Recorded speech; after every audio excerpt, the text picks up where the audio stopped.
Jesus made the disciples get into the boat and go ahead to the other side, while he would send the crowds away. After sending the crowds away, he went up into the hills by himself to pray. When evening came, he was there alone, while the boat, by now far out on the lake, was battling with a heavy sea, for there was a headwind. In the fourth watch of the night, he went towards them, walking on the lake. And when the disciples saw him walking on the lake, they were terrified.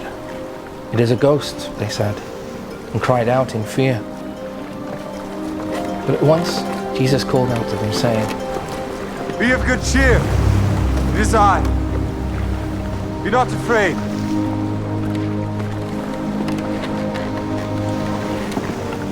Lord, if it be thou, bid me come unto thee on the water. Come.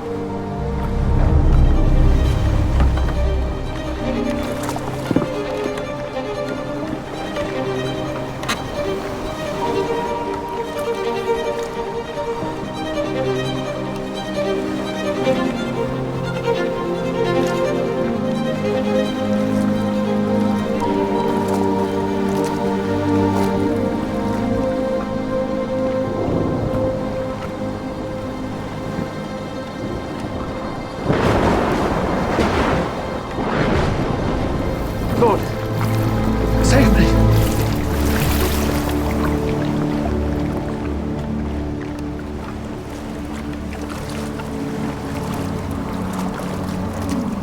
O thou of little faith, wherefore didst thou doubt?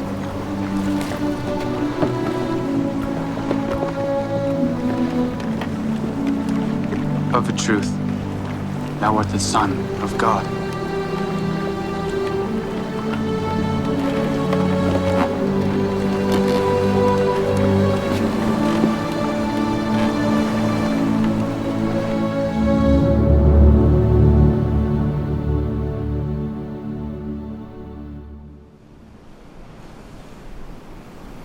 You know, the thing that strikes me most about Jesus walking over the water isn't Jesus at all. It's just that Peter tries to do the same. What on earth possessed him to get out of a perfectly good boat in the middle of a storm and try and walk on water just because he saw Jesus doing that? No matter how often I hear it, it just doesn't make sense. Pretty much everything else in that passage, in that event, makes some kind of sense. At least I can understand something about most of it. That Jesus sends the disciples away and goes up into the hills to be by himself, to pray on his own. Well, that's something that Jesus does. I understand that. I find it easier to pray sometimes when I go out into a forest or climb a hill and to be alone in God's company. That Jesus walked on water, well, it's new. We haven't seen it before. But, well, Jesus did calm the storm earlier in Matthew's Gospel. He demonstrated, he shared in God's creative power. And walking on the water demonstrates the same. It demonstrates something of the divine creator nature of Jesus. Something that's not lost on the disciples in the boat. Especially when Jesus says, "Courage, it is I." Really what he says is, "Courage, I am." Which is how God referred to himself when Moses asked for God's name. No, the disciples get that. And I've heard that so often, and it seems reasonable for Jesus to do that. But it doesn't seem reasonable for Peter to want to do the same. And it was Peter's idea. I know Jesus said, "Come."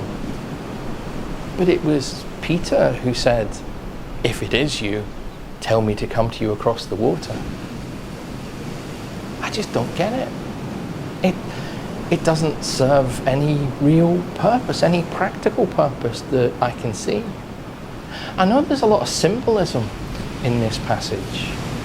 Jesus walking over the water demonstrates his sharing in the creative power of God.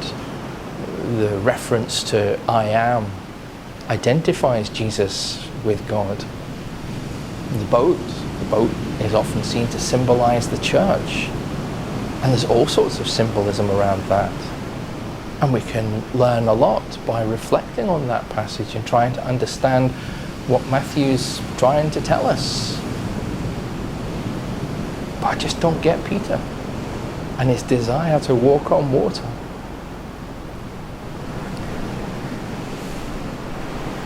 It didn't really serve a purpose, did it? I mean, Jesus has already walked far out onto the lake, according to Matthew. A few more steps and he would have been in the boat anyway.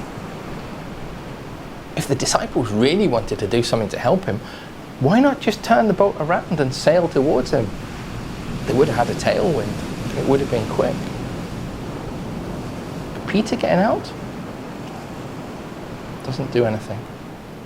I've heard lots of explanations from people, some more feasible than others, but none of them have convinced me.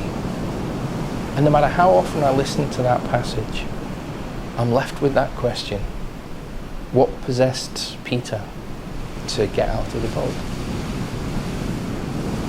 And I'm sorry, I haven't got an answer either. Whether it serves a purpose or not, with Jesus' assurance, that's what Peter does. Steps out onto the waves. And okay, the winds and doubt cause him to question, and he sinks. And Jesus saves him, and they both end up in the boat. No matter how often I read that passage, I get no closer to having an answer to why Peter got out of that boat. But with the assurance of Jesus, that's what he did. And okay, doubt got the better of him, and he did sink. And he was saved. But he had the faith. He had that trust in Jesus' word to take that first step. And maybe that's what the passage is really all about. Encouraging us to have the courage, to have the faith, the trust, to take our next step in faith. No matter how impossible the task that lies before us.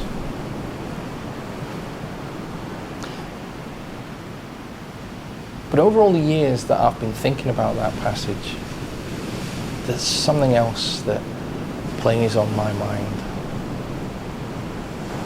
Discipleship's about growing in our faithfulness.